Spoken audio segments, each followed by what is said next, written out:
Welcome to the Guy at the Movies podcast with Joe and Sean. This is episode 23. It is November 24th that we are recording.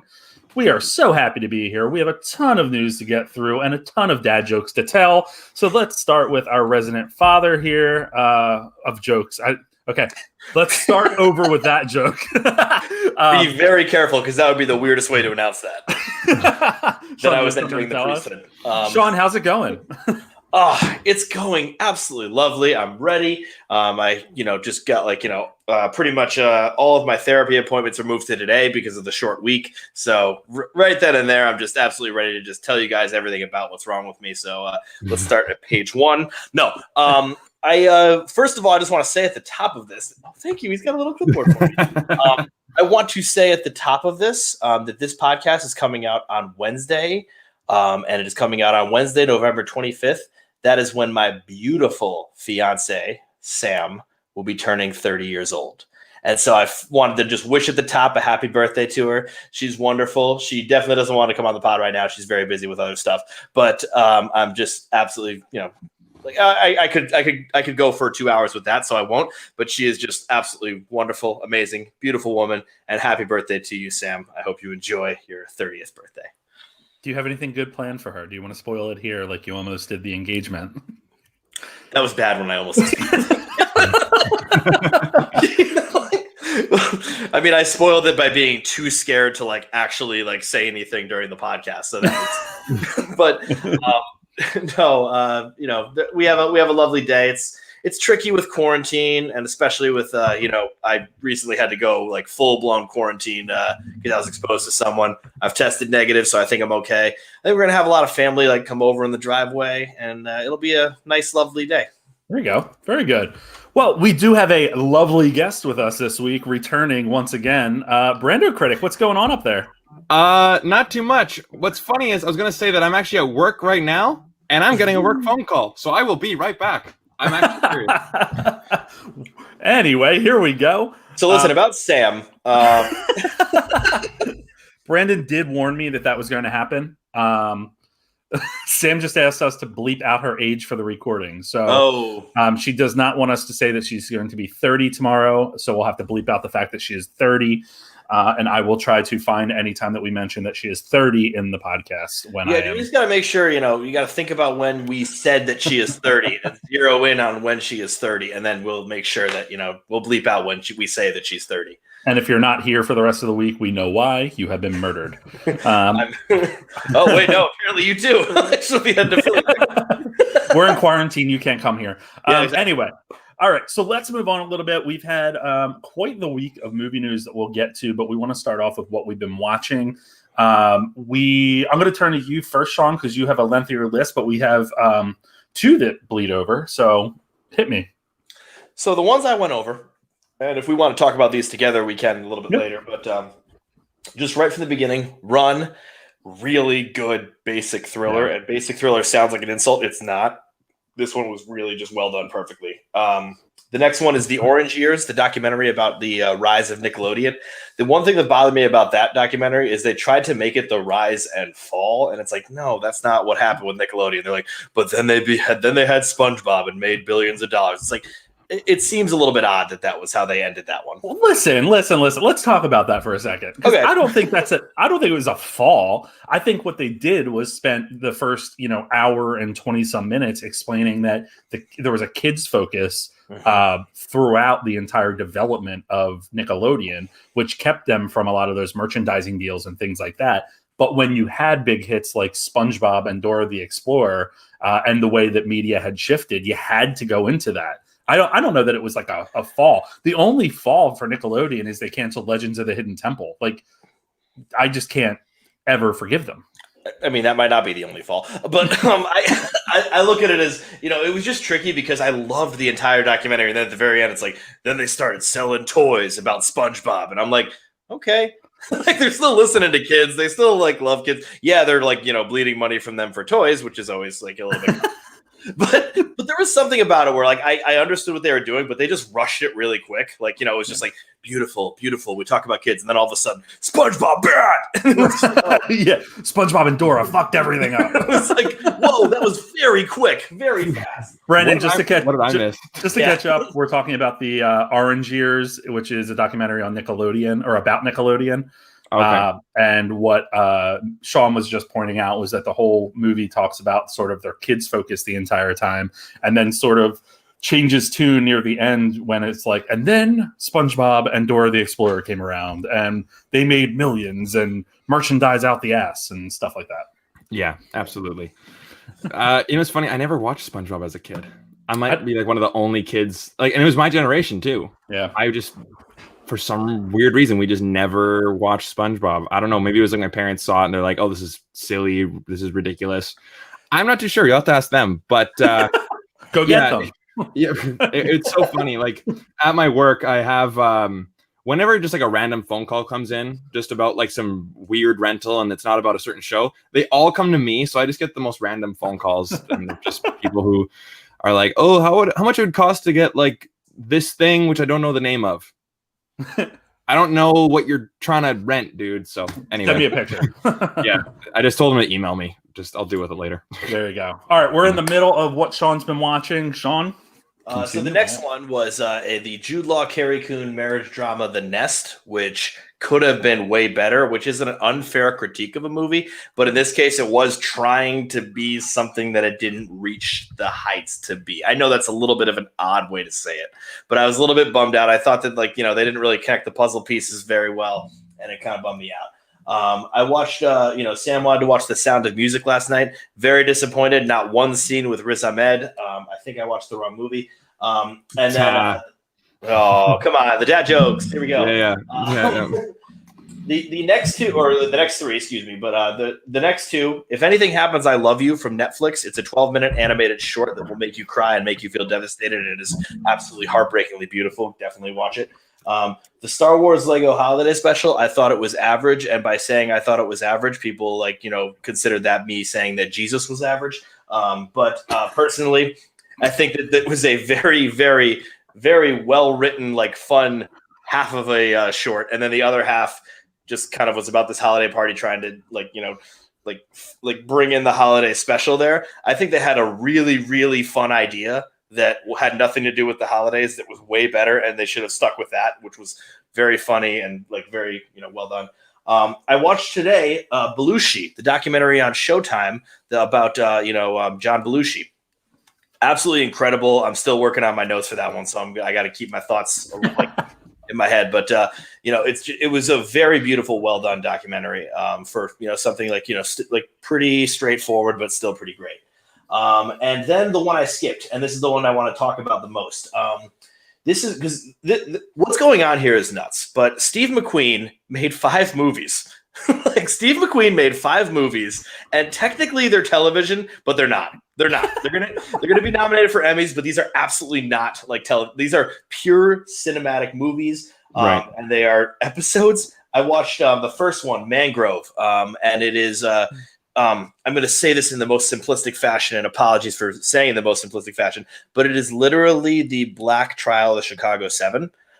It is basically, and they actually take place close to the same time, and they literally were called the Mangrove 9. And it is kind of one of these wondrous situations where it takes place with just pure racism is going on there against the cops. And, they are put on trial because they are suspected of causing a riot, of which they definitely didn't cause a riot. And it's very, very good with its legal drama.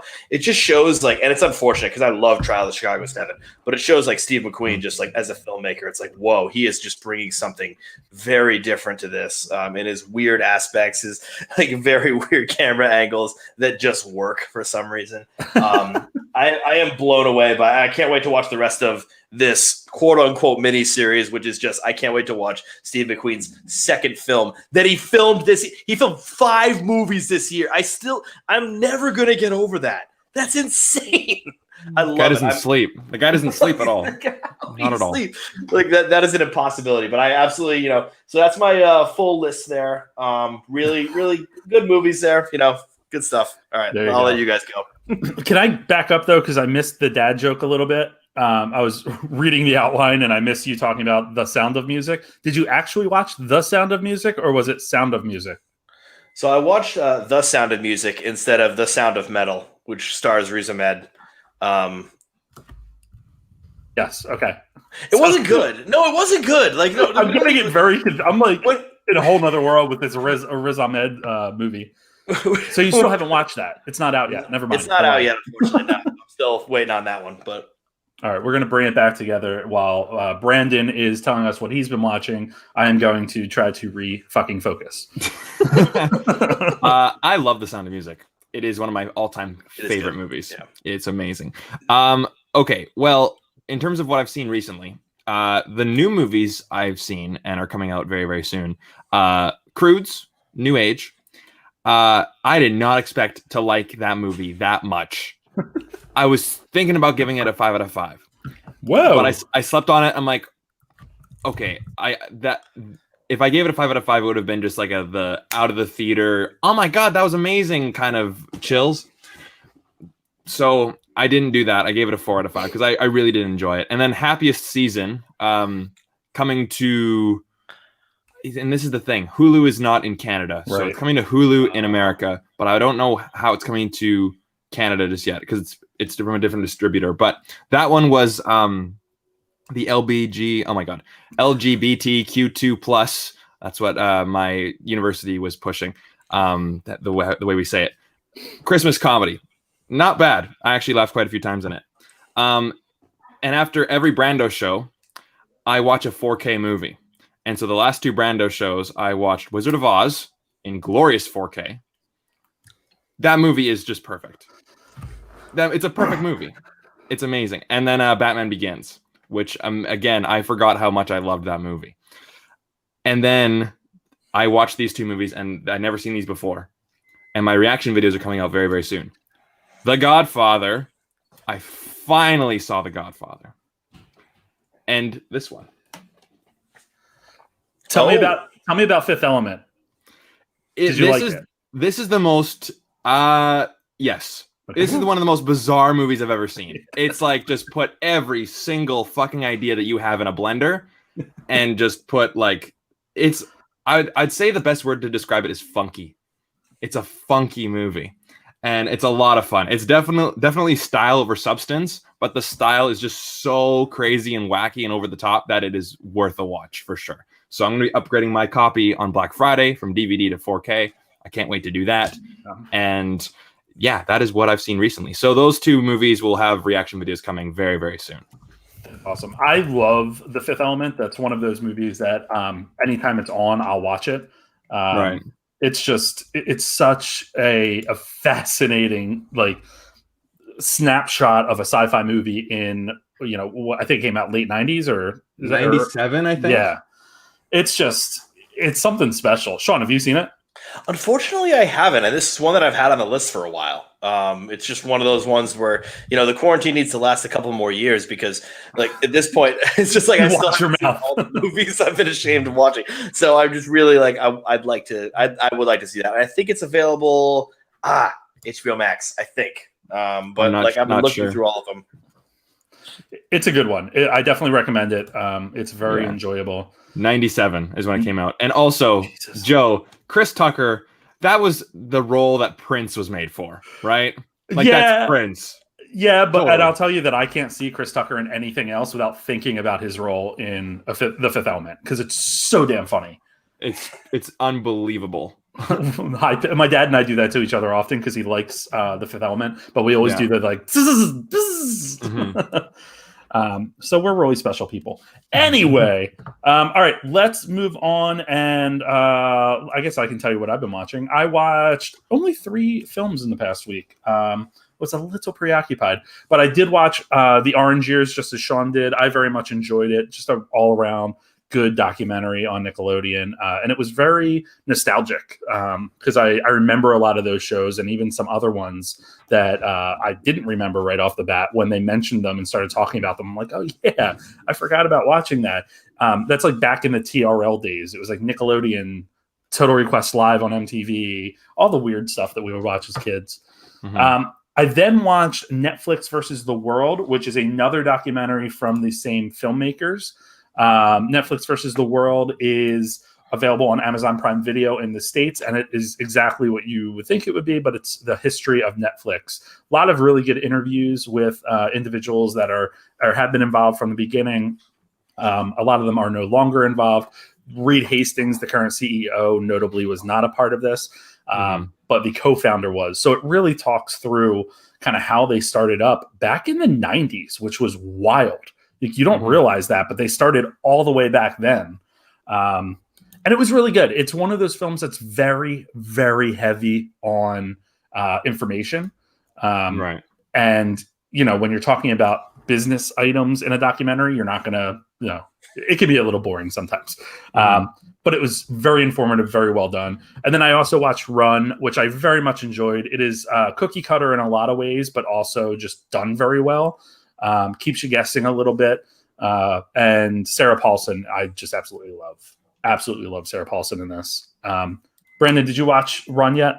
No, I didn't. I wasn't able to get a screener for that one. Okay. So I missed that one, but I've seen a lot of reviews for it, and apparently it's thumbs up for everyone that I've seen. Yeah. It's pretty solid. It's one that I think would have done really well in theaters, to be honest. It was a good grab for Hulu, in my opinion. All right. Yeah. Oops, sorry. Oh, nope. I was just gonna ask, like, and again, this could go down a deep rabbit hole, but I was thinking because the last movie that I saw in theaters that was to be released in theaters was Freaky on Friday the 13th. And I'm like, this feels so strange sitting in a movie theater watching a film that has come out this day. And, when I remember when Extraction came out, like everyone was reviewing that movie because it's like, oh my God, we're getting a big movie to Netflix. And then everyone loved it. But everyone's review, and even me, I even said, like, it's kind of the free fallacy where we're a bit more lenient on the movie because, hey, we just got it on Netflix. We didn't have to go out of our house. We didn't have to pay for anything. We didn't have to do all this stuff. Whereas if we saw this in theaters, we may have been a bit more hard on it. So I'm wondering, are people like a lot of straight to VOD movies or straight to streaming, a lot of reviews, and even in my reviews, we go like, oh, it was not bad. 3 out of 5, 4 out of 5. But then again, most of the reviews that I've done 4 out of 5s for, I'm like, oh yeah, I rated that movie a really high review. What was that movie again? So again, is that like our perception of movies changing because we're watching them at home? You know what I mean? Do you understand where I'm trying to? Yeah. I think it's the opposite for me, only because there's certain movies that I think I would have enjoyed more if I saw them in theaters, getting the full effect of sound usage and visuals. And most of the time when a film is going, I guess I would say like early pandemic. Can we start categorizing times of the pandemic? Yeah. Well, they got different waves. First wave, second wave. During the first wave of films we were getting were shit films, and a lot of times the films that end up being bought by Netflix or Hulu or Amazon or whatever are films that otherwise weren't. Didn't have a lot of support behind them, and so they were able to get them cheap. The studio was able to make its money back right off the bat, and Netflix gets to say we have a new release. But I don't like most of them, to be quite honest. Extraction's one I really liked, and I think I really would have liked it in theaters too because I love action movies in theaters. Right. So I think Run for me falls into that as well, just because it was just in terms of how the film was made, it was a very well made film. I don't know, Sean, if you agree with that. I think like when it comes down to it, it's not that we're like thankful that we're like seeing a movie on Netflix, or we're thankful that we're thankful for seeing a movie, and that's what it really comes down to. Is like we saw an action movie with Chris Hemsworth in April, which we're not doing like stages of the pandemic yet, but that was the lowest of the low. That was like hey, March was like hey, it's exciting, we all stay on our couches forever, and then like around April it was like we just saw the year of movies be decimated. Either it's been stripped for parts. They've been thrown to 2021, or they've been like brought onto VOD, brought onto they said like, oh, we're still going to release it in theaters, and it's like, well, what in the world is that? Like that can't happen. And so I think it was one of those things where Extraction was the perfect moment. Like we talked about on a previous episode where, Extraction is the #1 Netflix movie on Netflix's chart, which means absolutely nothing. But, it's the #1 Netflix movie because that was a really, really tough time for everyone where it's like, oh wait, no, it's not going to be great to not see friends all the time, and it's not going to be great, and that's where like people got a little bit worried, and so the Human Psyche said Chris Hemsworth is in an action movie that is good. That is, good. There it is. Yeah. Pushes a little bit too much of an emotional story, which is a little bit much, but it's just a good story. It's a good, solid movie. Yeah. And that's where it comes down. Run is almost close to the same thing. I think Run is a little bit better. I think, but it's the same deal where it's like we're seeing something with Sarah Paulson. We're seeing something that is, I'm going to say this word. I'm going to say this word. I'm going to say this word. We're seeing like a prestige horror. And it's just like one of those things where it's like, oh, we're seeing something. Pretty much when you look at it, the bones of this are solid. And, then again, you're going to just enjoy it and you're going to enjoy every part of it. You could say like, well, technically she wouldn't have been able to make it across the street with the wheelchair. No, we're not doing this. We're not doing this. We're not doing this. We're just going to enjoy something that is just really well done and constructed. Fair enough. Yeah. I get what you guys are going for. Yeah. I also know you're making a solid point though with this, and also you just mentioned Freaky, and I'm just very sad that right now I have not seen Freaky before my eyes yet. Yeah, you know what? To be fair though, that one is a very take it or leave it kind of movie, where it's like if you watch it, you'll enjoy it, but you don't have to see it. Right. Yeah. I had fun with it. It's a movie that I could see turning into like cult movie status. Mm-hmm. But that is kind of hard to gauge because it turns into a cult movie years down the road. Yeah. Not the day it comes out, but December 4th on VOD, we'll be getting Freaky. There you go.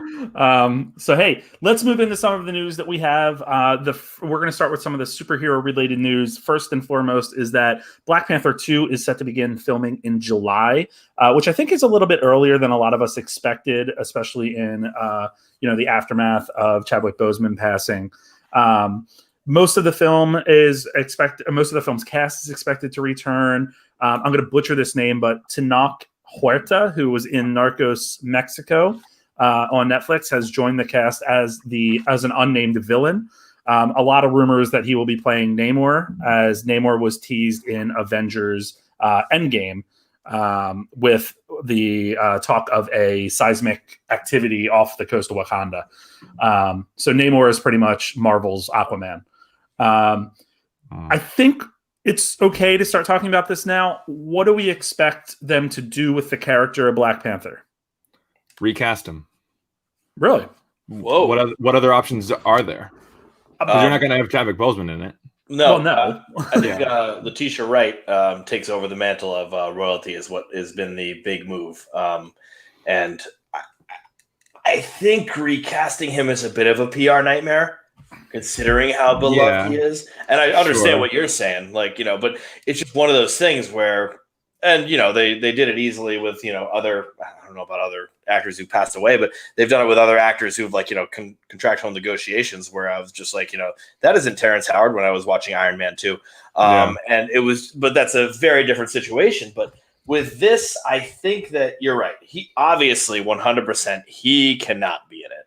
Yeah. If they CG'd him, no, they can't do it. They don't have enough stuff to do it. And they've said they're not going to. Yeah, they said they're not going to. I think this is a situation where, well, this is what tells me right now, and you were saying it's very surprising that they're doing it this early. They have a plan. And they have a plan that's going to, who knows what that plan is going to be. This means they probably already have a script going. And honestly, and, slightly unfortunately, they probably had a script going, the moment he passed.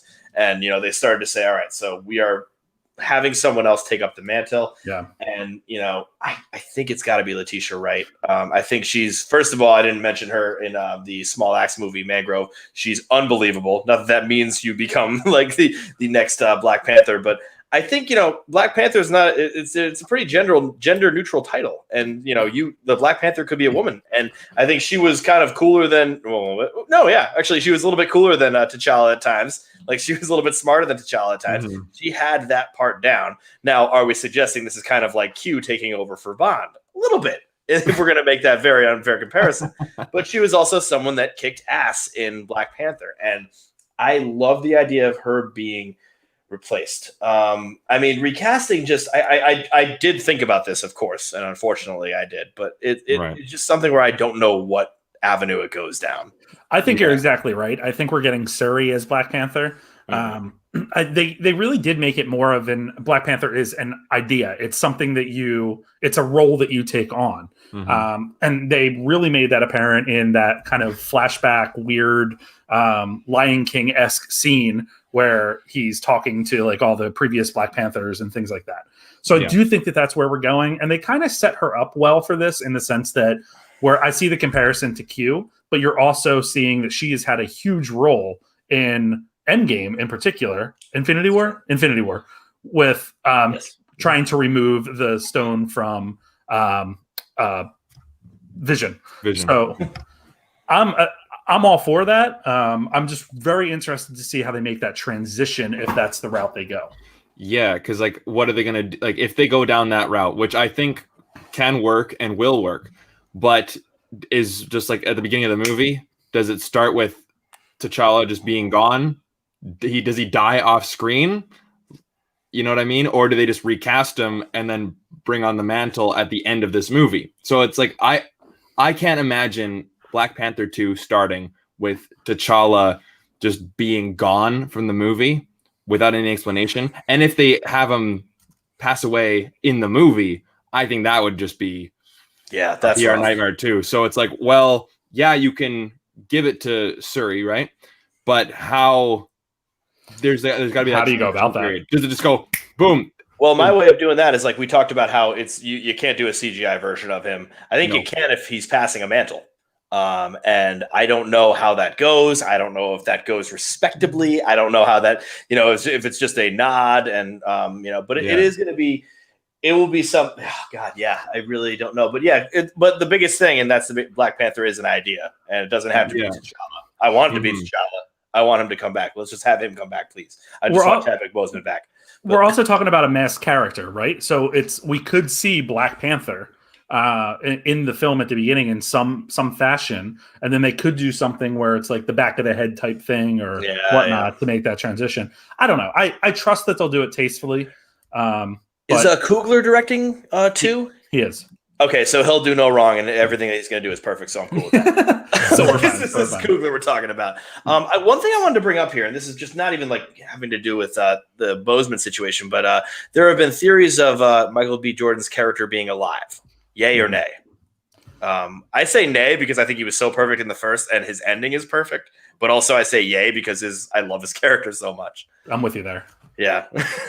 I mean, in comic book world, no one is really gone, to quote Luke Skywalker from Episode 9. So, I mean, really, you can bring back anyone you want. So the possibility is there.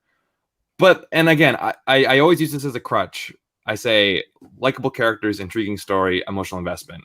As long as you have those three, you can have, him come back as an ice cream salesman. I mean, whatever, but that would piss off the comic book, the fan base.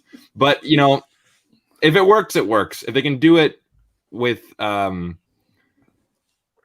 story in mind, and it works, then sure, why not? I was just, I don't even know how I want to say this because it's popping into my mind right now. But I'm wondering if they do some sort of retcon thing where it's like a time travel type thing where like they go back and it's kind of a lot of the first movie for some reason, very like Prisoner of Azkaban-ish, where they go back and they're trying to like influence what happens, but it's not T'Challa because he can't for some reason. It's Suri, and that's how you get Michael B. Jordan's character back. I don't know. Yeah, I don't know, but who knows? One thing, as you said, Brandon, is people are never really dead in those movies, and that is the cornerstone of Deadpool in these films. Deadpool is one that keeps coming back from the dead in the films, but also it looks like we're getting a third one from Disney, and it will be rated R is the heavy rumor.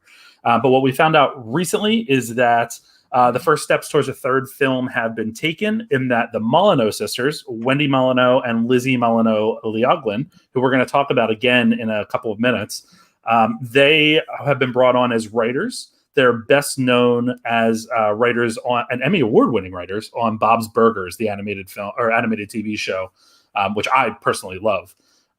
So, what are your thoughts on this, Brandon? Are you excited for another Deadpool?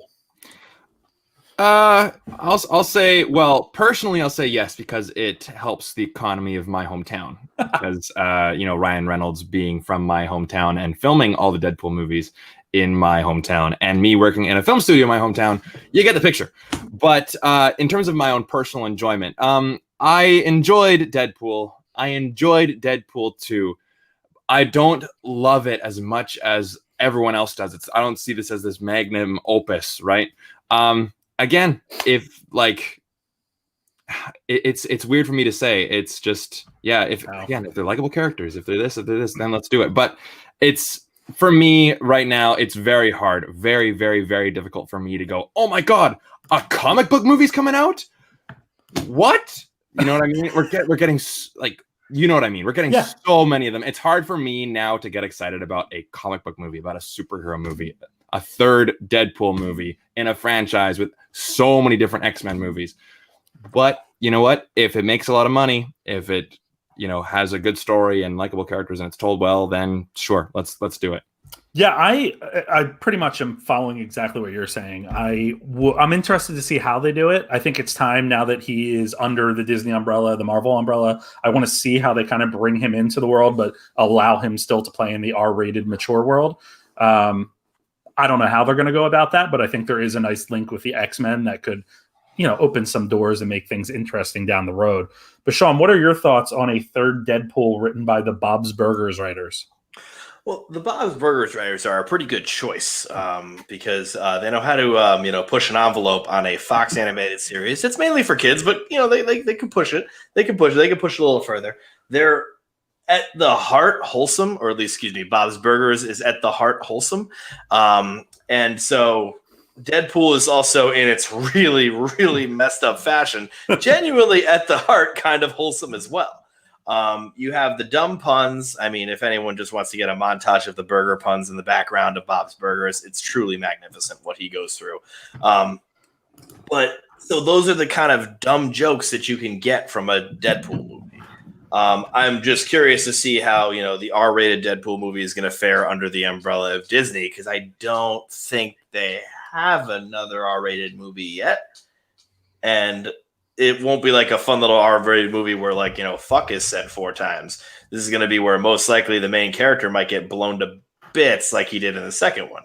Yeah. And so that gets a little bit dicey where it's like, this is a hard R if you're going to be making a hard R Deadpool movie. Now, will they make it a gentle R? Will they end up pushing it back and make it a PG-13, which will ignite absolute riots from comic book nerds? I'm excited. I like you guys were just saying, it's going to be funny. It's going to be engaging. As long as it's those things, I'm in. I'm cool. Mm-hmm. I mean, I think the Deadpool shtick has lost me a little bit. It was hysterical in the first one. Second one, very cool. Second one, a lot of fun. But then I just but then also it just kind of been there, done that. Tired. Yeah. Been there, done that. You know what to expect. I know, okay, we're gonna let's take a situation that would normally play out in a superhero movie.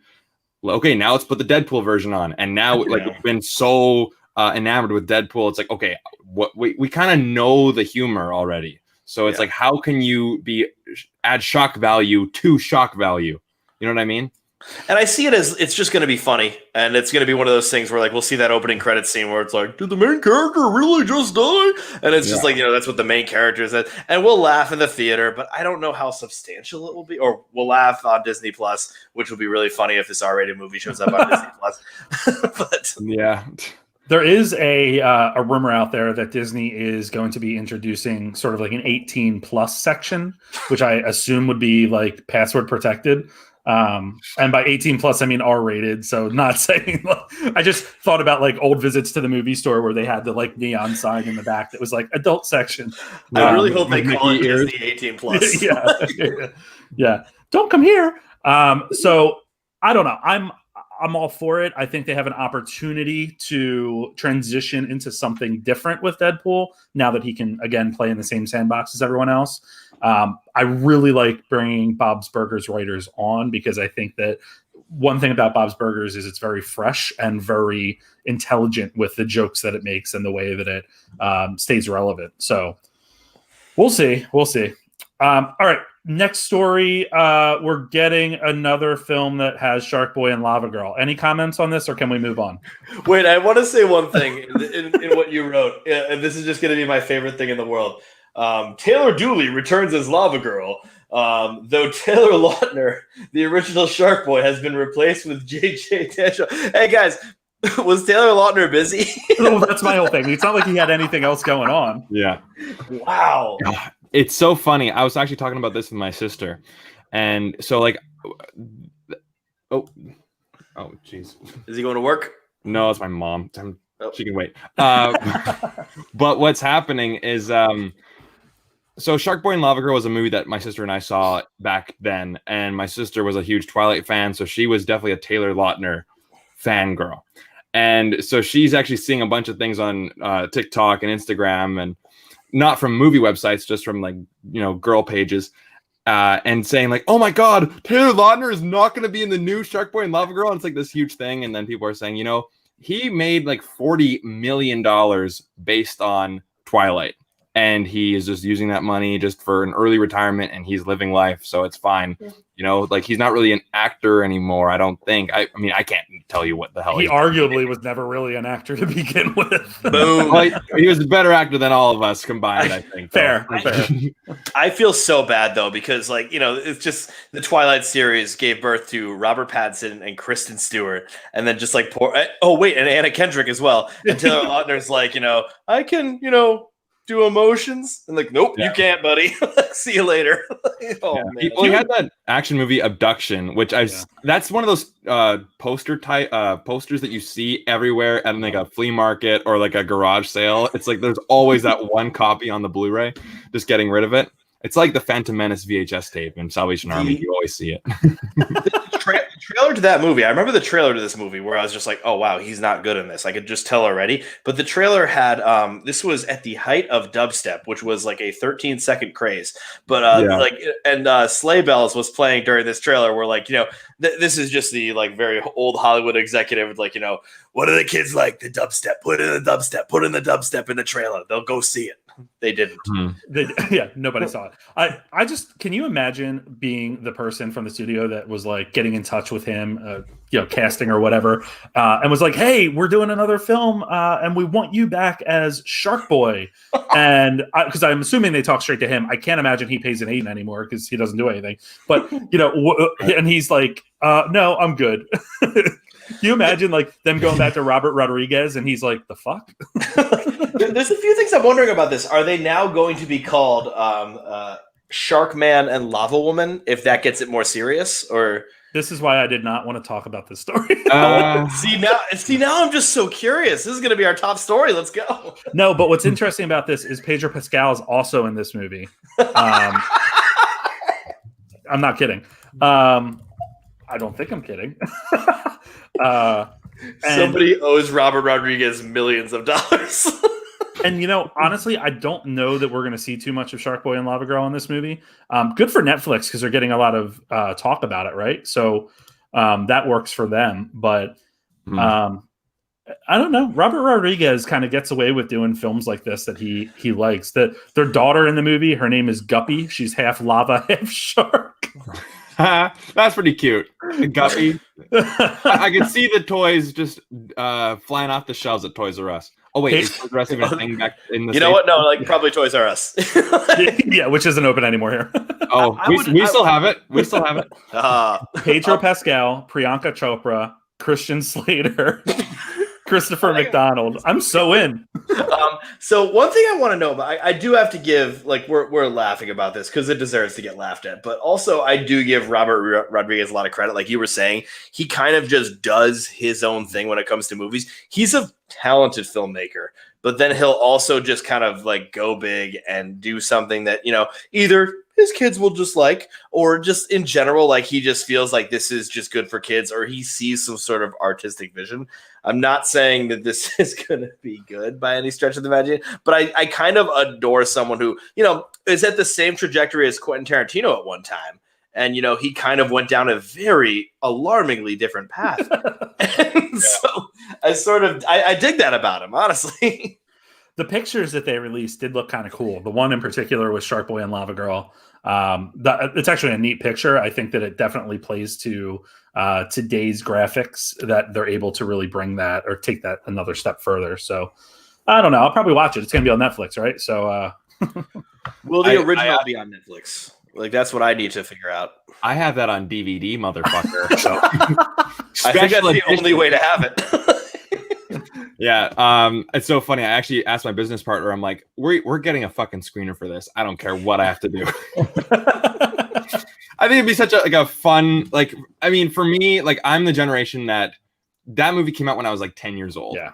So people my age, like, I haven't seen that since I was 10 years old, but I remember like the 3D glasses. It was like the fucking coolest shit ever, you know? So, and I'm like, I remember when my friends and I went to go see Incredibles 2, and there's a bunch of kids in the theater, and he whispers to me, he's like, get these fucking kids out of here. It's our movie. We've been waiting all our lives for this.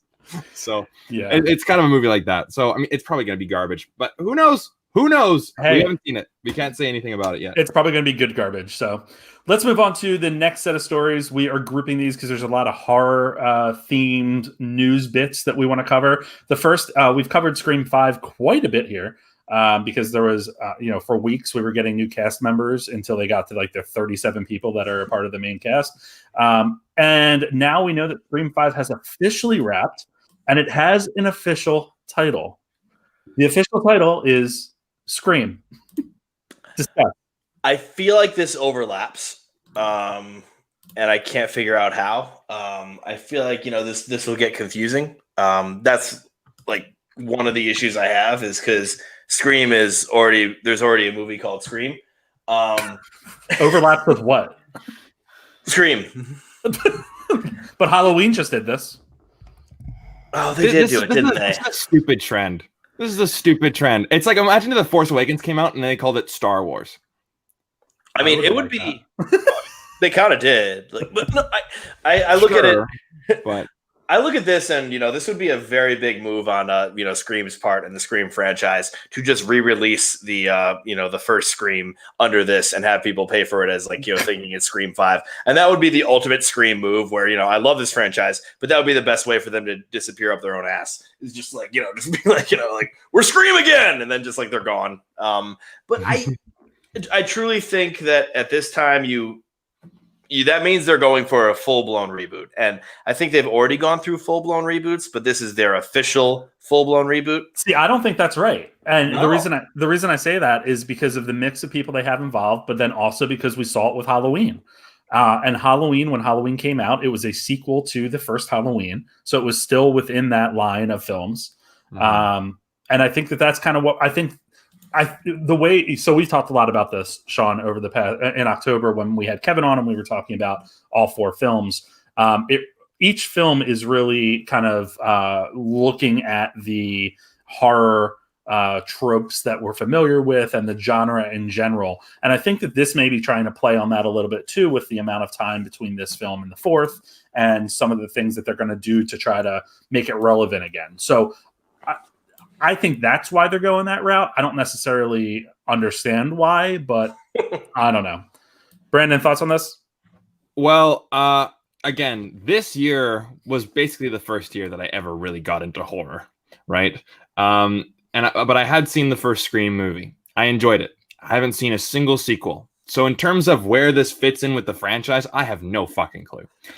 However, there is a trend. It's a trend where like a sequel to a franchise will come out years and years and years afterwards, but then you just call it the same title again. So it's imagine like if we did Dumb and Dumber 3, but called it Dumb and Dumber. So we had Rocky Balboa, happened again. Yeah, good point. Rambo did it. Any of the Sylvester Stallone movies did it. Dread was a remake and not having Sylvester Stallone in it. Like, imagine if they made, I remember the Angry Video Game Nerd made a joke about this. It's like, what if they made like a sequel to Forrest Gump with the little Haley Joel Osment, and they just called it Forrest Gump? Oh, man. It's like, what? So, I mean, I don't know. And then the whole like Terminator did this too, where it's like, okay, well, you have the original movie, you have the sequels, but then you have the other sequel that's going this way. So it's like an alternate timeline. And it's like, okay, are movies turning into The Legend of Zelda now? So, I mean, but then again, I haven't seen the movie, so I hope it's good. That's all I can say. I'm rooting for it. I'm rooting for it without a doubt. But that was just silly for them to do that. I think part of it's a subconscious play as well to kind of tell audiences or cue audiences up for getting back to what made the original something special. I think that's kind of what they did with Halloween. It's sort of that nostalgic, like, look, we're going. It's not Halloween 2. It's not Halloween H2O. It's not Halloween whatever the hell. It's Halloween. So I don't know that I agree with it, but hey, we'll see what happens. But let's talk about Ari Aster and his crazy ass films. He is working on a new one called Beau is Afraid. It's his third film after Hereditary and Midsommar. I never know how to pronounce that because I've heard it multiple ways. I call it Midsommar. And people get really upset when you call it a different. I haven't seen it, but like Midsommar, like people get like butthurt about this. It's a fucking movie, guys. Yeah. Continue. So this film is going to follow the lead character of Beau, who learns of the death of his mother under mysterious circumstances, and upon traveling home, makes an alarming discovery about his past. And then during the journey, he runs into various crazy supernatural threats. That's my favorite part of the description. It's like, oh, and by the way, supernatural shit's going to happen. But discussing film reports that Joaquin Phoenix is in talks to star, and I kind of think it's a perfect fit for Ari Aster. Just because Joaquin's so weird. I genuinely worry about one thing, and it's that film Twitter is not going to shut the fuck up about this goddamn movie before they even see it. It's just like Ari Aster, who makes everything perfect, and there's nothing wrong with any of his films whatsoever. And Joaquin Phoenix, who every single time like is just the absolute perfect actor and the best performer of all time, are like going to come together. Now, here's the thing I will walk back on from what I just said. Ari Aster is a really good filmmaker, and I really like kind of the stuff he does. Joaquin Phoenix is also a spectacular actor, but I worry about the praise this movie will get weeks before it comes out. I will love it. I will think that it's the movie. I mean, yeah, like I will be interested in it, but it's just one of these things where I look at it and I just see Ari Aster. First of all, both of his movies, both very good. They're missing something, and I know those are like slightly hot takes. I think they miss a little bit, which I don't love them. I love the idea of, Ari Aster going back to family and like, the problems with family and the issues with family, because in Midsommar, spoiler alert, in the first 2 minutes, she doesn't really have a family anymore. So like, there's no real family. And so right off the bat, I just love the idea of, because I think Hereditary, like, the real horror in it is being a family. And so I think that is the really, like, fun depth to get into. And I think Joaquin Phoenix can explore that depth. So I'm a little bit torn on this because on one hand, I love it. I love the idea. Excuse me. I love the idea. I think it could go very well. I just don't like, and this is just an annoying thing to do, but I just really don't like how the rest of the world is going to treat this before they even see it. And it's just going to be one of the, like, that's my big issue. Tenet. Well, there we go. Well, and that's, what I'll even say, like, premier directors, and now Ari Aster, which sucks, is he's now a premier director where it's like, Ari Aster's next film is going to get attention. Nolan's next film will always get attention. And, I'm even, I'm actually, I'll call myself a hypocrite immediately because Robert Eggers is getting his next film pretty soon, and it will be the greatest film of all time, and everyone is false. It's like, that I'll be film Twitter there. But it is one of these tricky things where, like, we do, like, put a mantle on these directors that, hey, kind of deserve to be on that mantle. They're very good. The actors are very good. But we do have to be careful about how high we put these expectations. Right. Once again, if you saw a previous episode a couple of weeks ago about me going on about Robert Eggers and his next film, I am 100% a hypocrite. But I do worry about that, especially with, something like this where Ari Aster and Joaquin Phoenix are worshipped. Brandon, is there a reason you haven't seen Midsommar or Midsommar, whatever? Well, I'll tell you what. It's because I'm a giant loser and and I haven't seen many horror movies. And again, like, growing up, I just didn't watch horror movies. I guess, like, as a kid, I got scared really easily, and I just never watched any of the horror movies growing up. I saw, like, when I was 17 years old, I watched The Exorcist and Scream and stuff. But then this year, I'm like, okay, I have to go back and watch, like, the classics. I have to get, like, some of the classics down. So I watched Poltergeist for the first time, Nightmare on Elm Street for the first time. People are still sending me death threats for that one.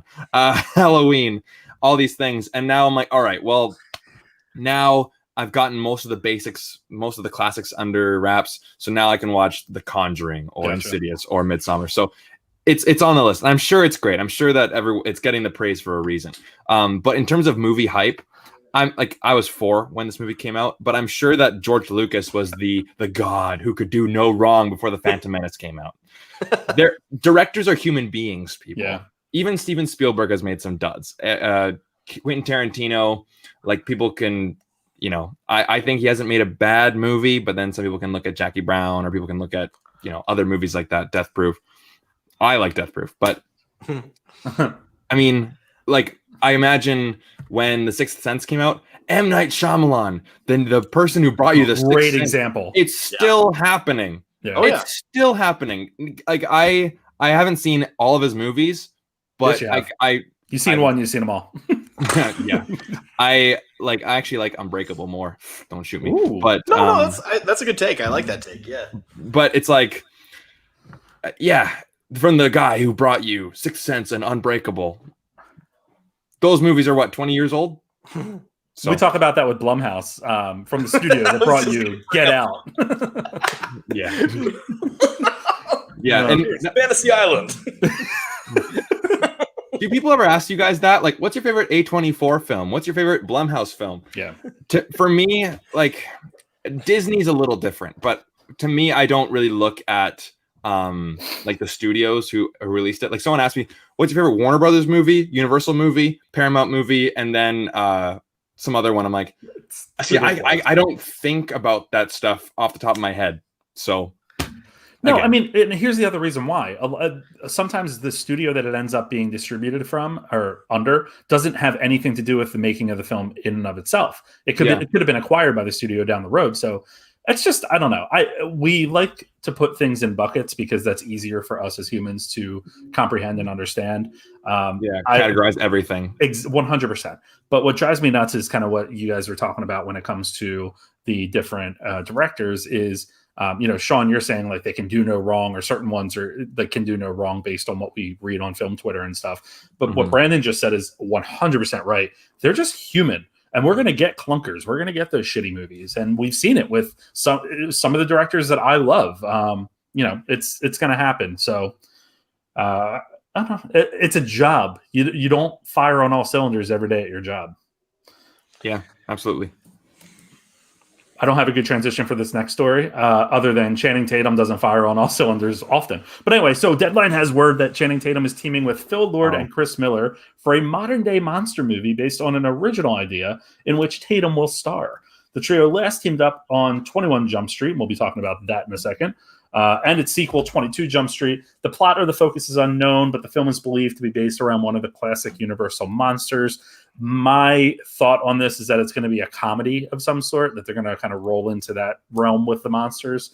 But my question to you guys would be, is there any monster from Universal's, big pocketbook of monsters? That was a phrase. Let's not clip that one. That you're interested in seeing in this movie. Brandon, start with you here. And Channing Tatum is presumably going to play the monster. See, I don't think so. I think he's just going to be like the clunker in there, but yeah, like I can't imagine him trying to do Dracula. You know what I mean? But like it's Lord and Miller, right? So I'm assuming it's going to be kind of funny. Mm-hmm. So I mean, I don't know, like that. Bringing a comedy style into Universal monsters.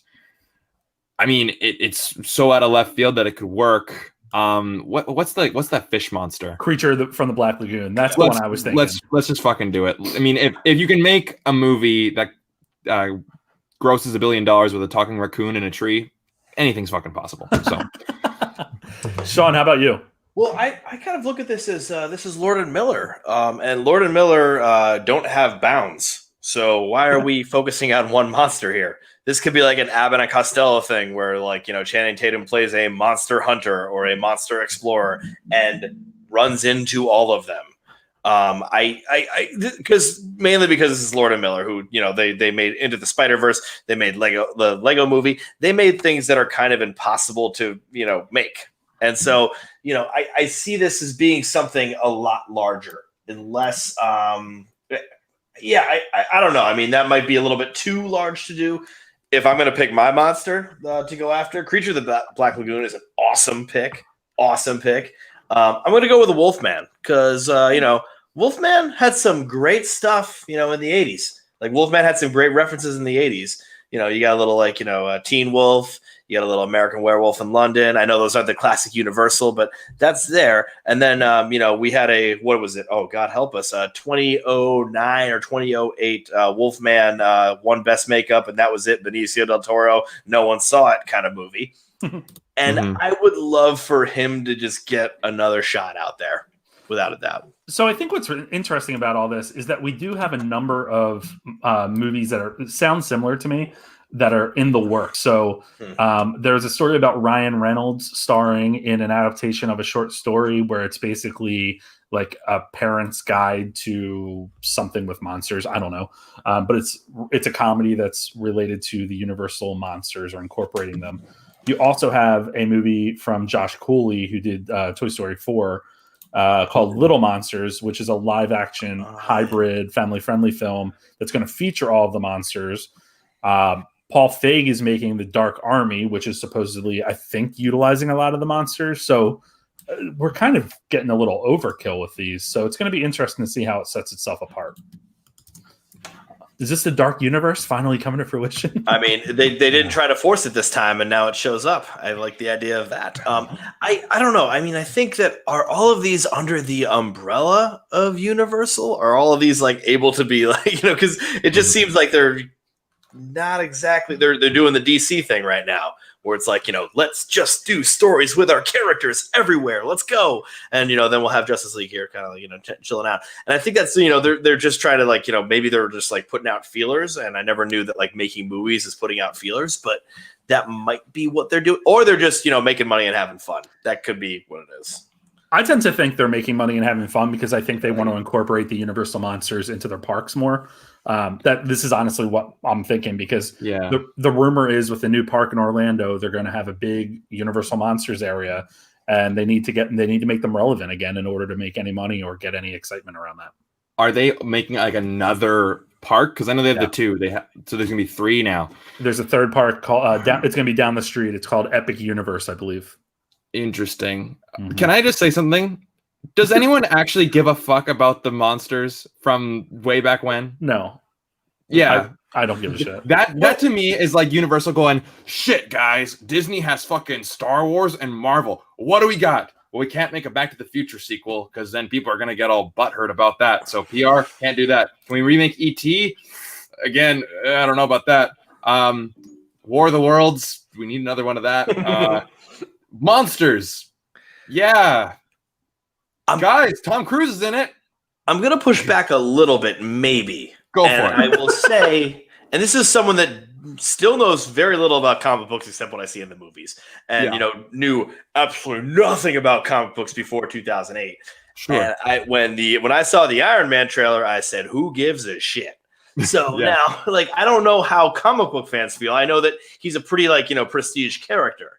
Right. But there is something there where, I think the common person was like, who cares about Iron Man? Now, and so we look at these classic movies. What bothers me is they're doing things like the Lord and Miller, let's bring in all the monsters, or they're doing let's have the baby monsters and or something like that, where it's just, try to remake some of these Universal monster movies well, not poorly like they usually do, but well. I mean, let's look at what The Invisible Man was, which, we got to say that wasn't exactly what the Universal monster movie kind of deal was, but still was kind of a damn good horror movie. And now if they wanted to make a universe, Elizabeth Moss has the invisible suit.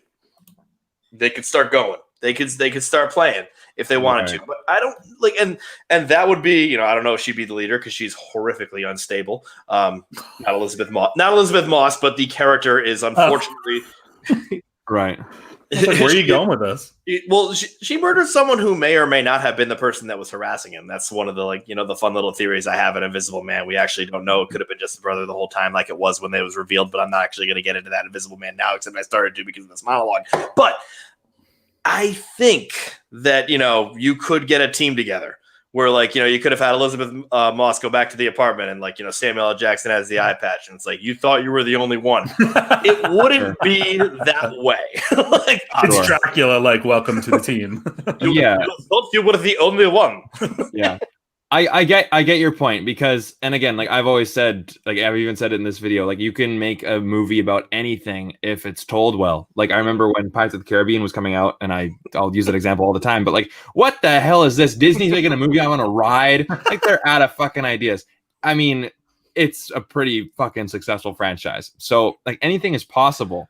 However, it's like, you know, people use the same logic when the Lone Ranger movie came out. It's like, well, who gives a fuck about a Lone Ranger movie? And it's like, well, you know, it looked cool. Like I didn't know anything about the Lone Ranger, and I thought that trailer looked awesome. Yeah. Movie, we can discuss that later. But I also think that, you know, trying to start up a universe from scratch nowadays, I think that the ship is starting to sail a little bit. Like it's like, oh, you're not Marvel. You're not this.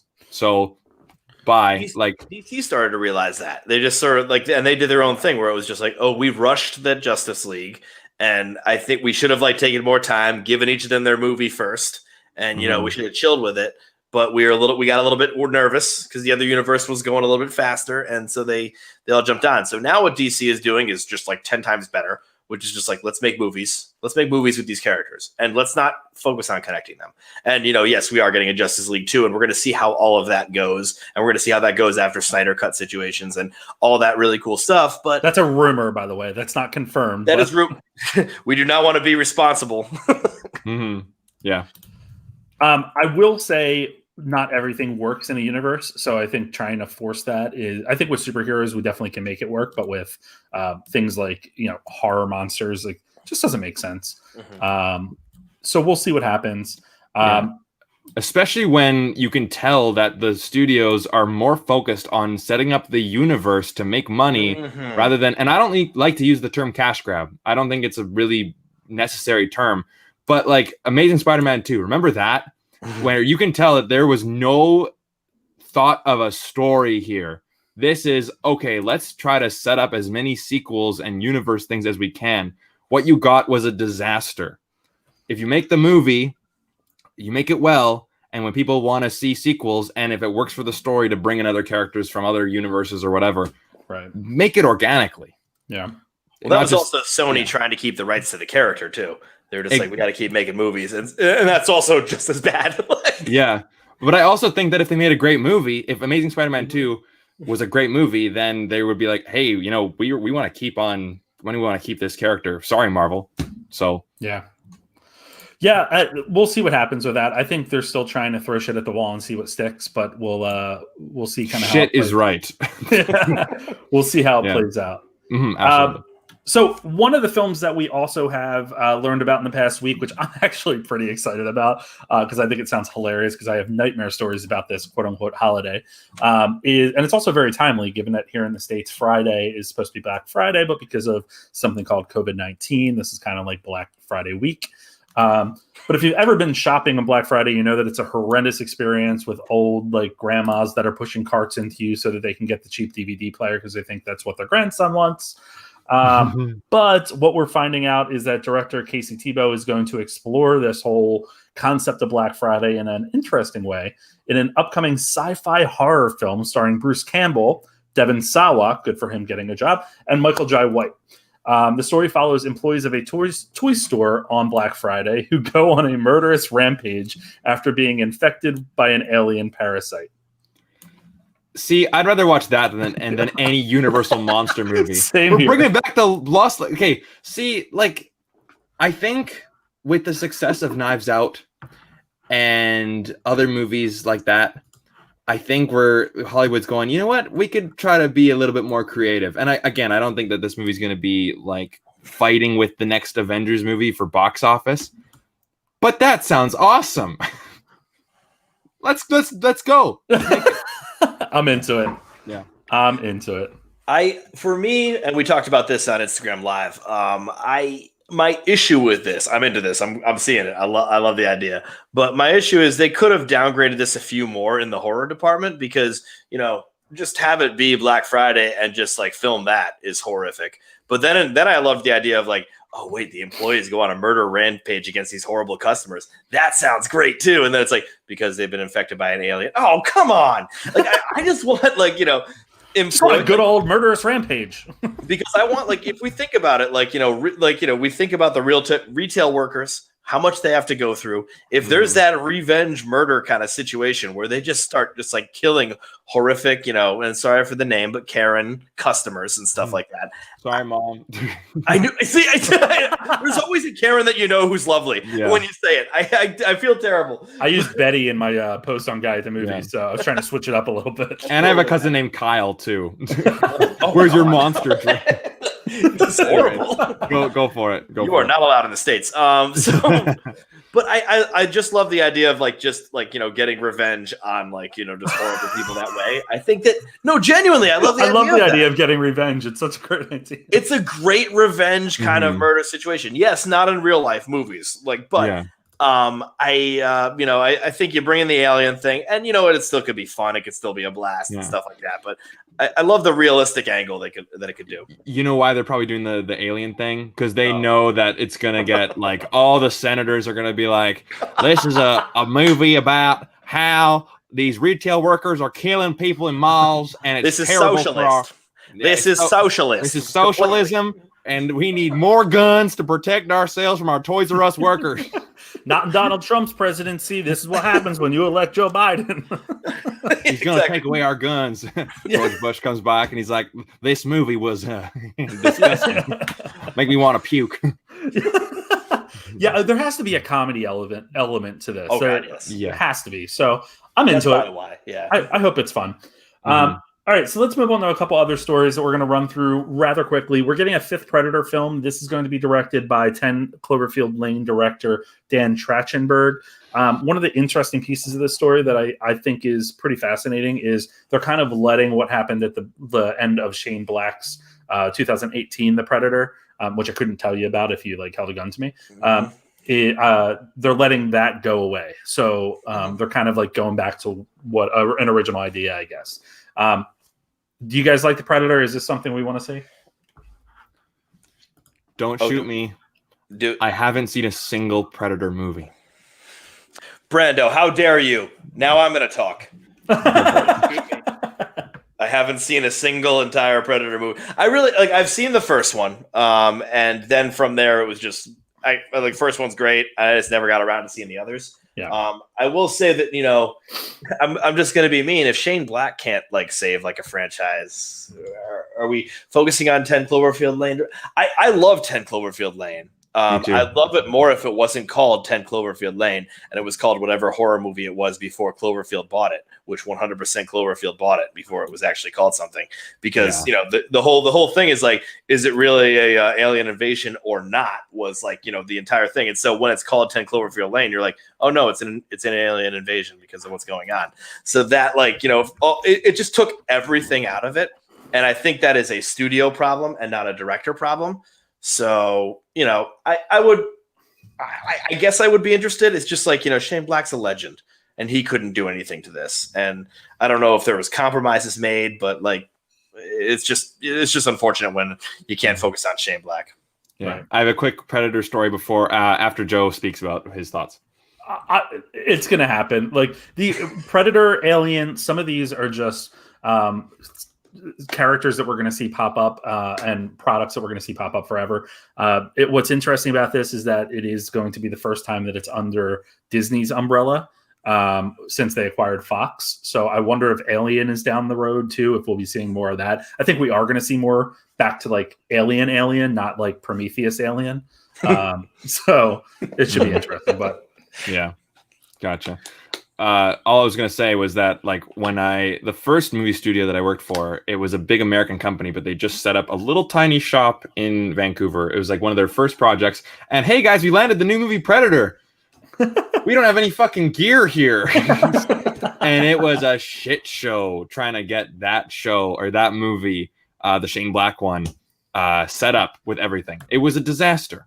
And I mean, apparently the movie sucked too, so I guess I had a little hand in that, I guess. I handed the guy who put up the light. That's it. You killed Predator. I handed the guy the cable. I handed the guy the green screen, and it took too long because we didn't have them. So that's business for you. And that's business. Just as it probably is with studios deciding to move forward with sequels, just like Lethal Weapon 5, which has been rumored to be getting a 5th edition for the past 3 years. I really don't think it's actually happening. I think it's just something that Mel Gibson keeps liking to tease because he's doing other movies like Fat Man and whatever that, I forget the Frank Grillo movie that was just picked up by Hulu, I think it is. I have it on the outline somewhere here. That movie is called Boss Level. So he's like, yeah, we're going to go back to what you love me in. Don't, I'm not such a shitty person. But anyway, he still swears that it's happening on Good Morning America the other day, which I can only imagine was to talk about Fat Man. He said that Richard Donner, who started the series, is still working on it. But this is also something that was reported back in 2017 that Donner had interest, but then he moved on from it because the project was dead. Need versus want is very different. Do we want a Lethal Weapon 5? Sean, I'm going to go to you because you look like you're about to shit yourself. Before we go further with whether or not a Lethal Weapon 5 should happen, why is Mel Gibson getting a microphone at all? It's like Mel Gibson was on Good Morning America. Are you fucking kidding me? That guy was on Good Morning America? What part of him? Like, not a good morning. He doesn't give a good morning. He does not represent America. Oh, well, actually, he kind of does represent parts of America, so that's actually unfortunate. But I just really think about this for a second. All right, so now that I'm done with that, first of all, no one should ever listen to Mel Gibson ever about anything, including what happens when he gets pulled over and what his thoughts then. But just like I'm thinking about it here. And it's just absolutely untrue. It's unsubstantiated beyond all belief. But also, I'll just comment on a Lethal Weapon 5. I would like to see a Lethal Weapon 5 if it's done right. Lethal Weapon 4 was done very poorly because they said, let's take 18 characters, put them in there all at once, and just think that that'll be okay and make it like a fun, goofy thing. Now, yes, the Lethal Weapons are kind of a comedy, but they're not that fun and goofy. And they just got a little bit too much. Richard Donner's involved. That's good. I'll take that. But who do you need? And I'm very glad you brought this back from the alien not alien. Oh my God in heaven. The Predator situation. Bring it back to Shane Black, baby. Shane Black needs to be on this script. And I know he's not going to be. I know he doesn't want anything to do with it. There's no rumors that are saying he is there. But what I'll do is I'll go on Good Morning America and shout it. And then maybe Shane Black will just be involved as well. But I just think about this, and I just think, if you have the Richard Donner, Shane Black, combination back again, that's the only way you could try to save a Lethal Weapon 5 franchise. I love the first 3, and I know that's very odd even to say about the third one, but I really love Lethal Weapon 1, 2, and 3. I really do not like 4. 4 seems like it was made in a different time. I know literally it was, but something about 4 just bothers me on so many levels. And so, if they could bring it back with a 5, I'd welcome it with open arms. But you have to have the right people behind. And it seems like he doesn't know what he's talking about. And I can imagine Danny Glover finding out about this Good Morning America interview and being like, oh, shit, now people are going to be calling me. Yeah.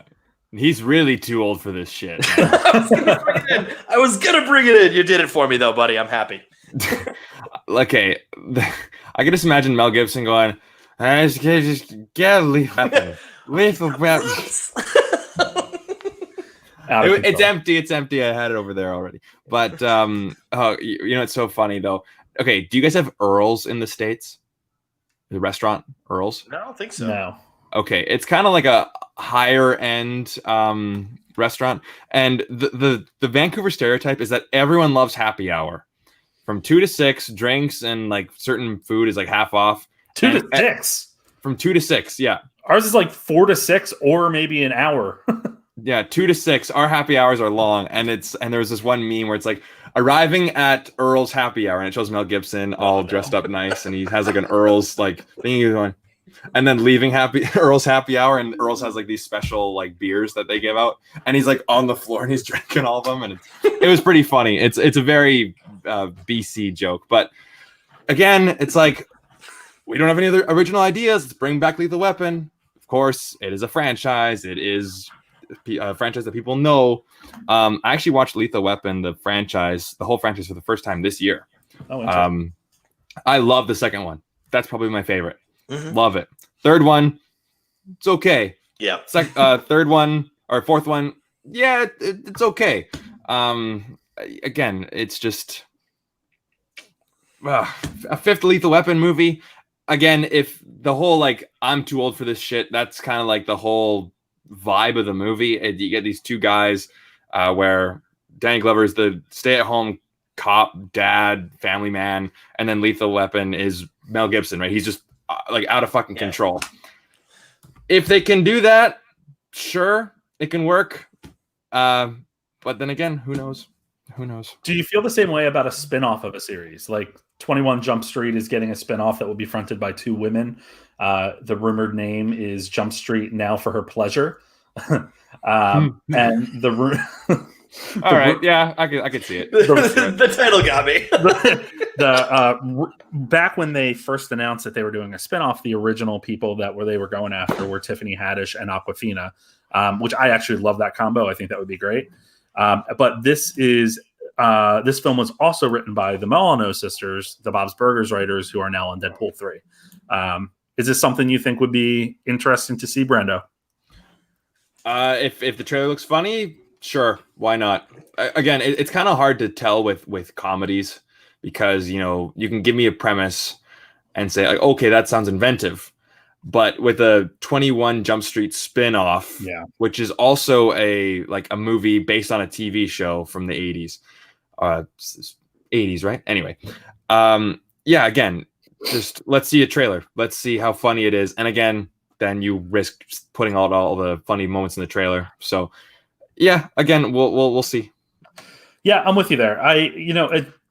It's probably a movie I'll see. I don't know that it's one that I'm going to have high hopes for, but if I could laugh a little bit, then it did its job, and I don't think they're expecting it to be anything wild. They probably want to get a sequel out of it. But I like the two stars that are rumored to be in there, and we'll see what happens with that. It does kind of reek of a movie that might go straight to streaming. Excuse me. Totally. But we'll see. What about you, Sean? How do we feel about a spin-off of 21 Jump Street? It gets tricky because on one hand, it's pretty easy to do. I mean, based on how they ended 22 Jump Street, they're like, we can do whatever we want as long as you guys get your laughs and stuff like that. So they could do whatever they want. Because remember, at some point, what they wanted to do was a crossover of Men in Black and 21 Jump Street. That would have been cool. No, thankfully, instead we got Men in Black International, and that was just way better. I look at this and I think about, I think this sounds great. Now, what does this look like, though? It's just like, oh, we had two male lead characters. Now we'll have two female lead characters, which is good. I want that. I want that kind of situation. But will it look genuine, or will it look like a sort of a political football move? And I think, hey, if it ends up having to be that just to get more female lead characters, then cool, sounds good. But at some points it starts to feel like, the scene in Avengers Endgame when all the women show up and, try to fight. And that's always what I go for. It's just like, boy, that looked forced. And, I hope it's not. And if it's, hey, still cool with it. I'm happy with it. I'm psyched about it. And, I just hope that it doesn't go too far. I think that, 22 Jump Street, a lot of fun, very funny, maybe kind of piled on a few too many meta jokes that just sort of bothered me a little bit too much. Still laughed, still enjoyable, but that's one of the issues that I could have. Yeah, I'm with you. I worry about that stuff too. Again, I don't know that it's a movie that I'm going to expect too much out of, but if they go the route of kind of creating a female version of an already existing film, which number one, I'm on record as saying I hate. Ghostbusters Afterlife is a prime example of that. I enjoyed the movie, but I hate that they didn't get their own, it wasn't an original idea. I would love to see Channing Tatum and Jonah Hill show up in this movie to kind of hand off the baton a little bit. That would be fun, yeah. Or at least have a supporting role throughout, right? Or just kind of get killed, because it would just the two of them just have an extremely gruesome You are death. very violent tonight. That would be hysterical, and you know it. They're like, I love revenge. I love murderous rampages. Don't like when aliens are the ones that cause it. Just has to be man's own. I don't want to murder aliens. I want to murder actual people. That is definitely something that could get cut against me later. Hey, we don't edit this podcast, so we don't. So that's good. Keep the context in, please. All right, so let's move on. We did cut a few stories just for time, keeping an eye on making sure that we are not putting out a 15-hour podcast. But let's talk about our top story, which is kind of inspired by our Canadian friend here. Not really, but it works. Dan Levy has talked about the possibility of a Schitt's Creek movie, which I think a lot of people have talked about, potentially happening down the road. And anytime that something like a television show ends successfully, they always talk about when are we going to see it on TV? When are we going to get the big thing? Number one, I absolutely love Schitt's Creek and think it's one of the funniest shows that was ever created. Thank you to Canada for producing that. And yes, please tell everyone, Brendan. I say thank you. Pass it along. So, in speaking with People Magazine as part of the Sexiest Man Alive issue, show creator and star Dan Levy spoke about the possibility of the film, saying that, quote, "I don't think there's a single person on our team, cast or crew that wouldn't want to come back for a movie." But he then went on to say that the dust needs to settle. And if there is a good idea that he wants to make, because of course he's the creator or co-creator with his father, then he will do it, but he's not going to force the idea. And I love that answer, number one. But number two, I'm very excited to see like 2 or 3 years down the road when we get this movie, because I for sure think we're getting it down the road. Sean, Schitt's Creek movie? I mean, I would love it because I absolutely love Schitt's Creek and I would watch it and I would adore it. I have like my issues with just in general, movies coming after TV shows. And I say to that, why don't you make another season then? And that's like my thing. With Schitt's Creek specifically, the story ended.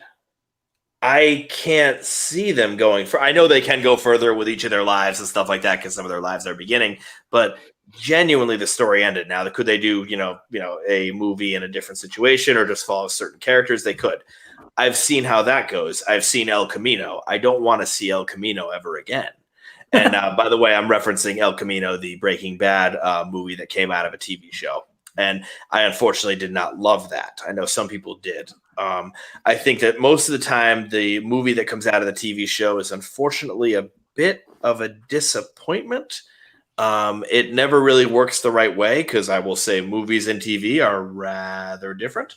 And so, you'd think they'd be the same.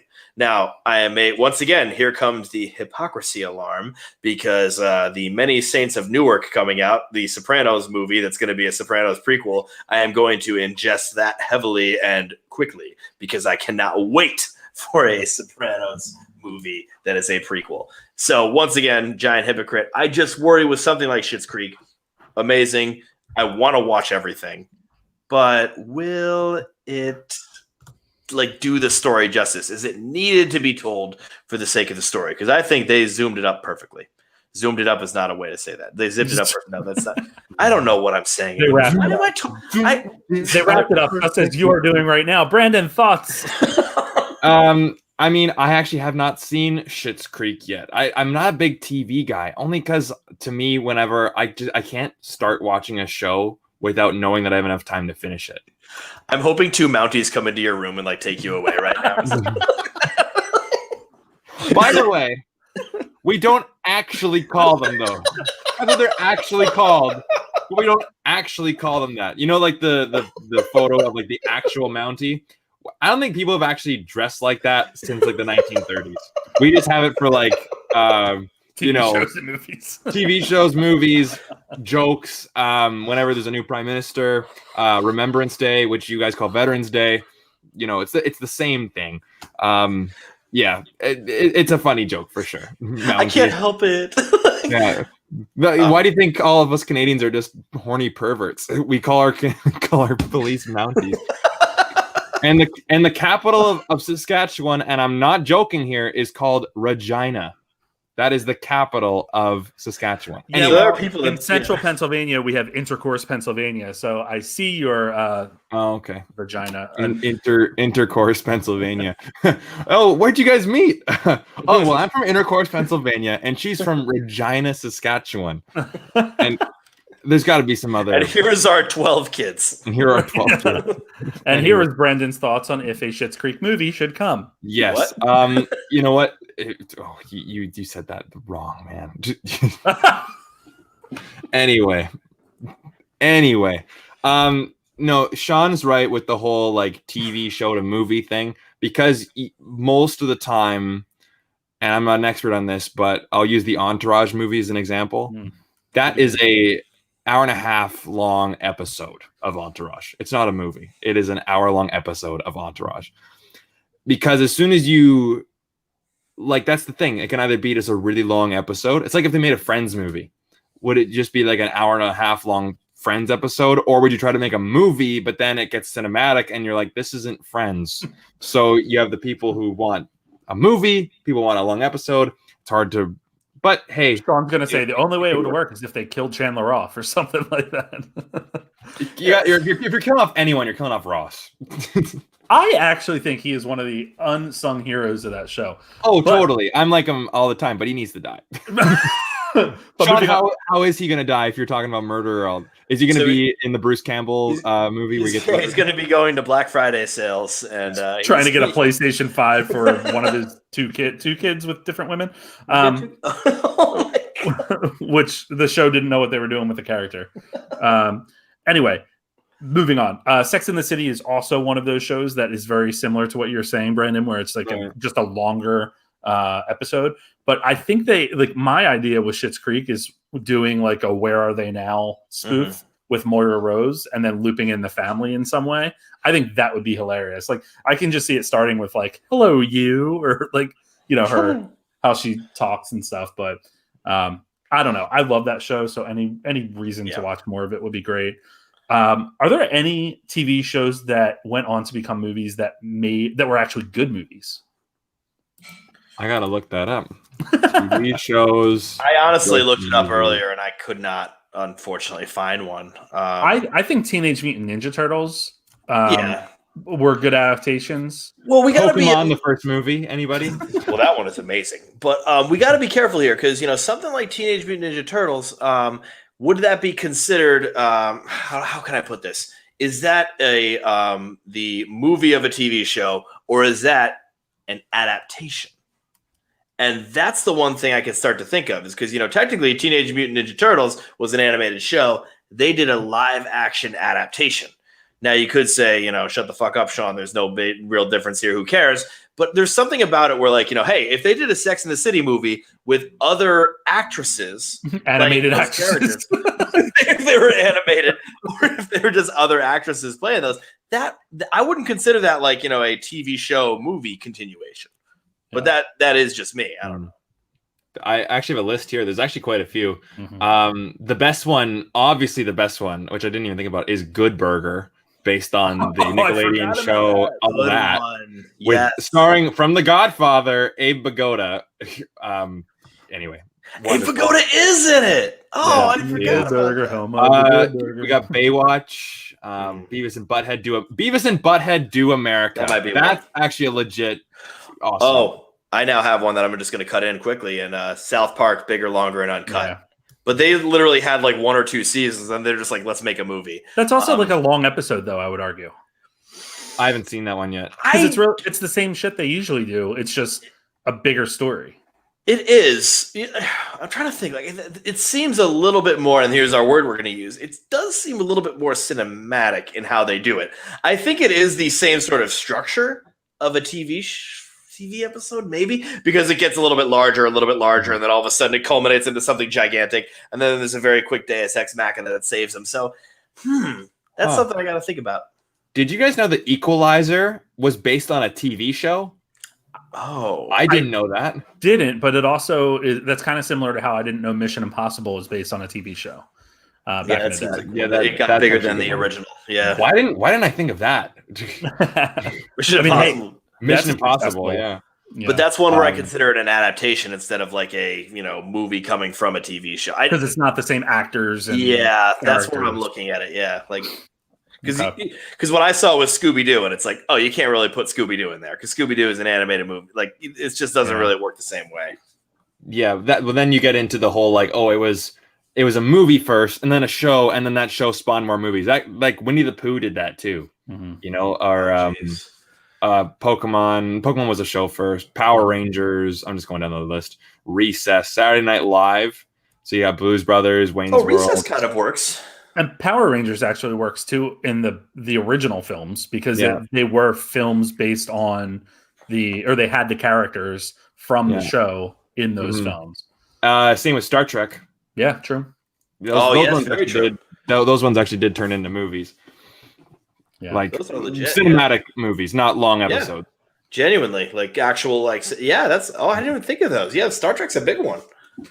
Crazy.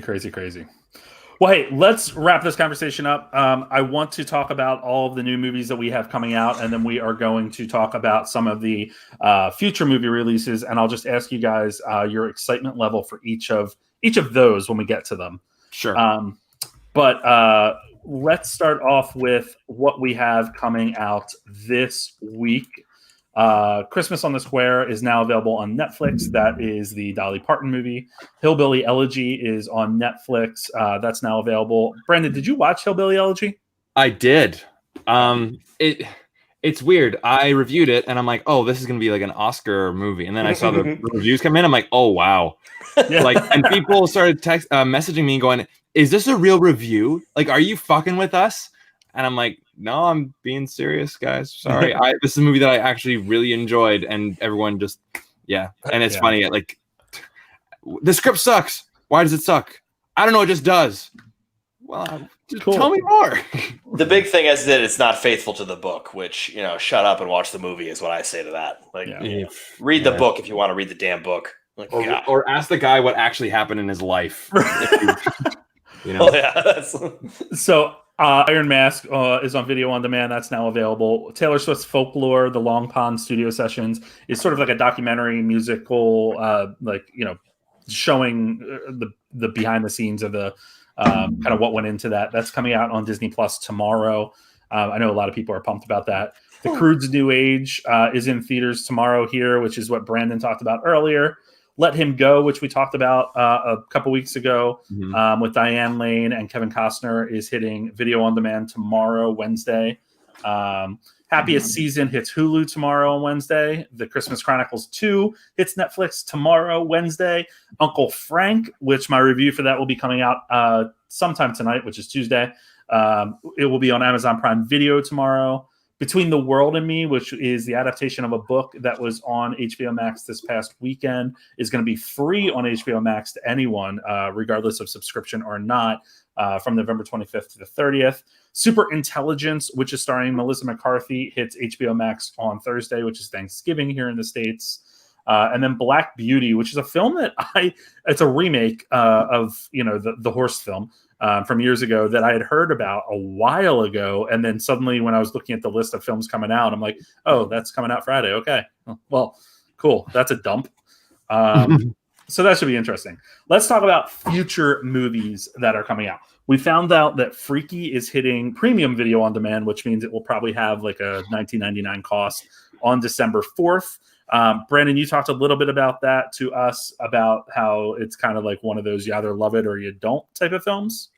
Well, like, I wouldn't recommend spending $20 to rent it at home unless you have a giant group of people at your house, which then I say, do you not understand what the hell is going on in the world right now?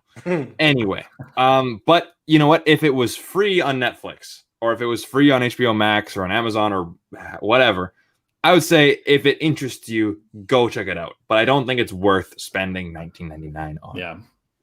Unless you buy it on Blu-ray, but I don't even think it's coming out on physical for a long time. I mean, I'll be watching it. I'll pay that money. Let's be real. Yeah, I'm paying it. What are you talking about? I'm paying. There's good new movies. I need movies. I need to watch stuff. I mean, if you do it, I hope you like it. Right? I hope you guys like it. We also found out that Fatale is coming out in theaters on December 18th. That is a film starring Hilary Swank and Michael Ealy. The tagline for it is: a married man's life turns into a living nightmare when he has a one-night stand with a manipulative woman. That seems very They made a movie about my life. Is that December 18th, 1994 that's coming out? Yeah. Yikes. One that I'm really excited about, Promising Young Woman, is hitting video on demand December 25th. So I'm pumped about that movie. Yeah. I'm trying to get a screener for that one. I just got my offer for it today. Oh, nice. So you'll probably, I'm sure you'll be getting it shortly. Wonder Woman 1984. After our discussion last week about what would happen with Wonder Woman, we found out that it's hitting theaters in HBO Max December 25th. Notable about that is that there is no additional cost for it on HBO Max except your subscription. So we'll be watching that. Monster Hunter is coming out in theaters on December 25th, a video game adaptation starring Mila Jovovich. I am reading really terrible things about it. And I hope that's not true because it kind of looks like a fun, crazy movie. Yeah, there she is. Multipass. Multipass. The next one is one that I had talked about weeks ago, Sean, and you had tried finding a trailer for it and you were unable to. Little Fish, starring Olivia Cook and Jack O'Connell. It's essentially about a world where there's a pandemic of sorts, but it impacts your memory and you start losing your memories. I watched this as part of the Philadelphia Film Festival and really enjoyed it. They dropped a trailer for it tonight and announced that it will be hitting theaters and VOD on February 5th. So that's I highly recommend that movie. I very much enjoyed it. Coming to America, which was acquired by Amazon, will hit the streaming service of Prime Video on March 5th. Peter Rabbit 2, The Runaway. Sean's very upset about this. It's been delayed till Easter, when it will be hitting theaters, hopefully. And then Boss Level, which is a sci-fi thriller starring Frank Grillo and Mel Gibson, has been acquired by Hulu, and yet it does not yet have a date. So I think what's really fascinating about this is two things. One, we're seeing a lot of films that are moving to VOD or streaming. Two, we're also seeing a shorter window between theatrical release and the VOD, release. So that is where we're at. Let's see. Sean, why don't you tell us where we can find you? So you can find me at Math Teacher Movies on Instagram. I do all the different kinds of movie reviews, old movie reviews, new reviews, TV reviews, Monologue Mondays, What the Oscars Got Wrong Wednesdays, and Final Shot Fridays. I make TV movies. Yeah. I mean, yeah, TV movies. It's so funny. As soon as you hear that term TV movie, it's just you automatically go like, oh God, this isn't going to be shit. But you know what? Because of streaming and because of the pandemic, we're getting a lot more TV movies. And I know that if you want to find me, you can find me in this ice bucket because I'm frozen. I looked at my camera. I'm like, uh-oh. So anyway, I'm just kissing my finger. But and where do we find you on social, Brandon? Yeah. So BrandoCritic is my handle for everything, for YouTube, for where you'll find the majority on my main content. Then on Instagram, on Letterboxd, on Twitter, which it's hard to stay up to date with Twitter, man. I said to myself, I'm going to do a tweet every single day. I haven't been doing that. You know what I mean? So, but at BrandoCritic on any social media platform you can think of, except for TikTok, I'm like, what can I do for TikTok? But I can't think of anything. So, YouTube, Instagram, and Letterboxd. Those are the main three you can find me at. Brandon, may I recommend with Twitter? One thing that you do awesome on Instagram is when you post a review, you always ask a related question to it. Right. Which I think is awesome. You can schedule on Twitter. Okay. And I would just definitely do that. Like post new review for X whatever, and then ask your question. Right. Because I think that's one way you do a really good job with that on your page, is getting that involvement. Thanks, man. I try to ask a question about the movie, but sometimes I try not to get the question so basic. Like for this one, when I reviewed The Croods, I'm like, what's your favorite animated sequel? Mm-hmm. And sometimes you get some really funny questions. Like someone said, I don't know if a threequels count, but Toy Story 3. I'm like, it's still a sequel. But anyway, I'm just teasing my fans a little bit. I love you all. Don't take that too seriously. But yes, Twitter, I'll do that for sure. There you go. There you go. Some announcements here before I tell you where you can find me. One is that the Never Coming Soon podcast will be coming soon, as soon as Apple gets its shit together with its distribution of that podcast. We love you, Apple. Thank you for distributing this one. But hopefully that will be coming this week. The first episode I talked about on Instagram Live the other day is going to be focused on Nicolas Cage's Superman Lives.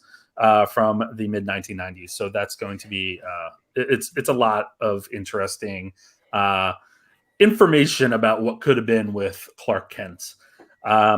Sean, you are on a new podcast. Do you want to talk about that? I do. Yes, I totally forgot about doing this. Thank you for reminding me. I am a regular now on the Silver Screen podcast, which is available at hudsonriverradio.com and also available wherever you get your podcasts. So the Silver Screen podcast, it's me, Mercedes, and Big Jim, and we have an absolute blast talking about movies and going on long tangents. So I'm very well experienced in that, as you can see. And Brandon, you have your next Brando show coming up, right? When is it, and who's your guest? Yes, so Jaron from Jaron Talks Movies is going to be on the Brando show this Friday. Next week, which would be the Brando show, is going to be on the Thursday, December 3rd, because on December 4th, I believe I'm going to be talking TV podcast about The Mandalorian. Nice. And then the week after that, I'm trying to get Nathan Hale. He has his own YouTube channel on as well. I've been trying to get Austin Burke on the show for a long time. That man is a very busy man, and he's a very hard man to get a hold of.